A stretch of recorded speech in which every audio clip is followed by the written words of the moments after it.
Basaasadii Ruushka ka caawisay inuu sameysto hubka nukliyeerka. Tani waa Melita Norwood, waa mid ka mid ah basaasiintii dunida soo maray kuwooda ugu halista badnaa ee sida gaarka ah howlihii ay qabteen guulo waaweyn uga gaaray. Bogagga taariikhda basaasiintana bogag dahab ah ka galay. Waa basaasadii saameynta weyn ku lahayd in Ruushku sameysto qunbulidii ugu horeysay ee ahayd hubka waxgumaada ee nukliyeerka. Kaga bogo muuqaalkan oo dhammaystiran insha Allah.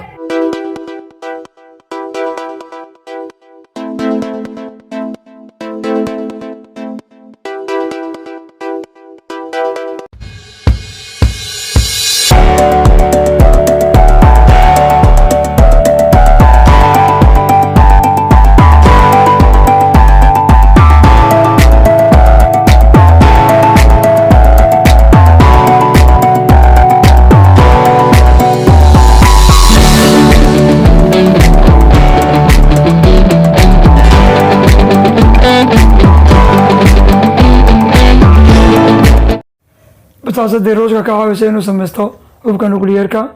Tani waa Melita Norwood, waa mid ka mid ah basaasiintii dunida soo martay kuwooda ugu halista badnaa ee sida gaarka ah howlihii ay qabteen guulo waaweyn uga gaaray.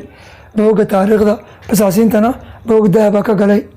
Waa basaasadii saameynta weyn ku lahayd in Ruushku sameysto qunbulidii ugu horeysay ee ahayd hubka waxgumaada nukliyeerka.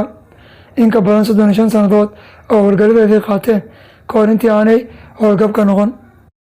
Melita Norwood waxay dhalatay 25 bishii Maarch sanadkii 1912 kuna dhalatay deegaanka loo yaqaano Pakistan ee magaalada Portsmouth ee waddanka boqortooyada Ingiriiska. Waxaa iska dhalay hooyo Ingiriis ah iyo aabe u dhashay waddanka Latvia.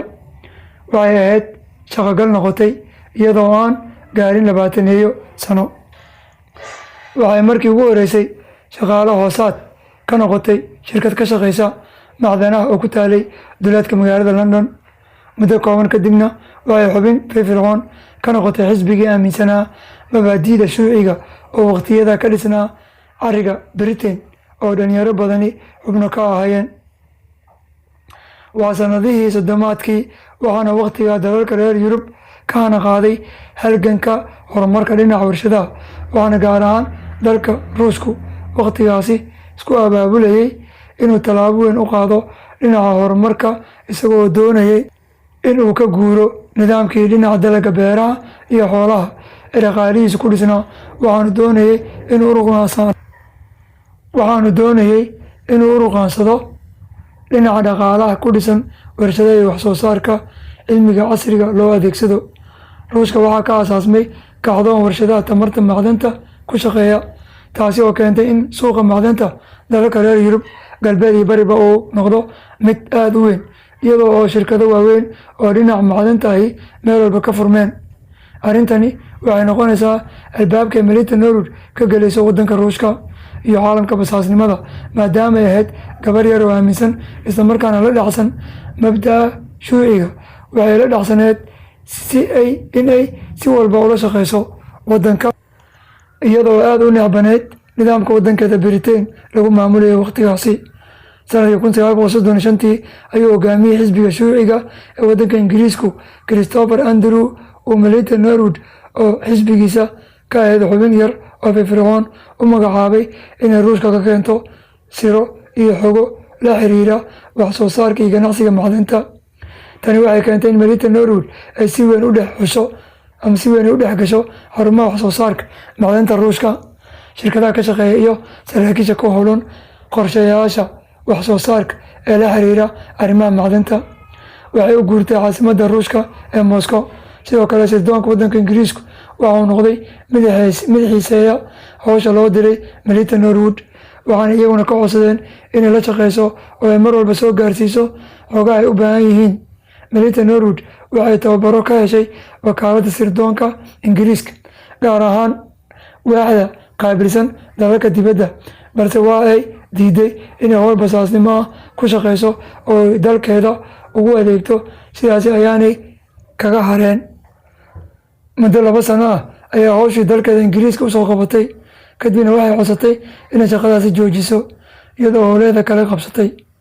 muddo kooban oo bilaha kadib isla sanadkii 1937 waxay noqotay xubin laga shaqaaleysiiyo xarunta sirdoonka Ruushka ee loo soo gaabiyo KGB waxaana la gashay heshiis basaasnimo oo ah inay dalka Ruushka ka caawiso sida Ingiriiska ugu soo basaasi lahayd xogaha iyo macluumaadka la xiriira horumarinta warshadaha ku shaqeeya macdanta. Melita Norwood maadaama ay ahayd gabar uu dhiigeeda raacay jacaylka ay u qabto mabda shuuciga ahi waxay dhabarka u ridatay mas'uuliyad culus oo ay ku rabto sidii Ruushka uga caawin lahayd wax kasta oo uga baahan yahay arrimaha la xiriira macdanaha warshadaha tamarta macdanta ku shaqeeya iyo siraha la xiriira. July sanadkii 1937 ayaa si rasmi ah xubin uga noqotay kooxaha basaasiinta ajaaniibta ee laga shaqaaleysiiyo hay'adda sirdoonka Ruushka ee KGB-da oo ah mid ka mid ah hay'adaha sirdoon ee abid ugu weyn dunida. qorshaha ay KGB-da ku shaqaaleysiiyeen Melita Norwood waxa uu qayb ka ahaa sidii wakaaladda tamarta nukliyeerka ee Ruushka loogu heli lahaa xog kasta oo casri ah oo shaqaaleeda la xiriira oo dunida laga heli karo. waxaana nasiib u ahaa Ruushka inay heleen mid ka mid ah dadka ay baahida weyn u qabeen ee ugu wanaagsanaa xogka keenida arrintan.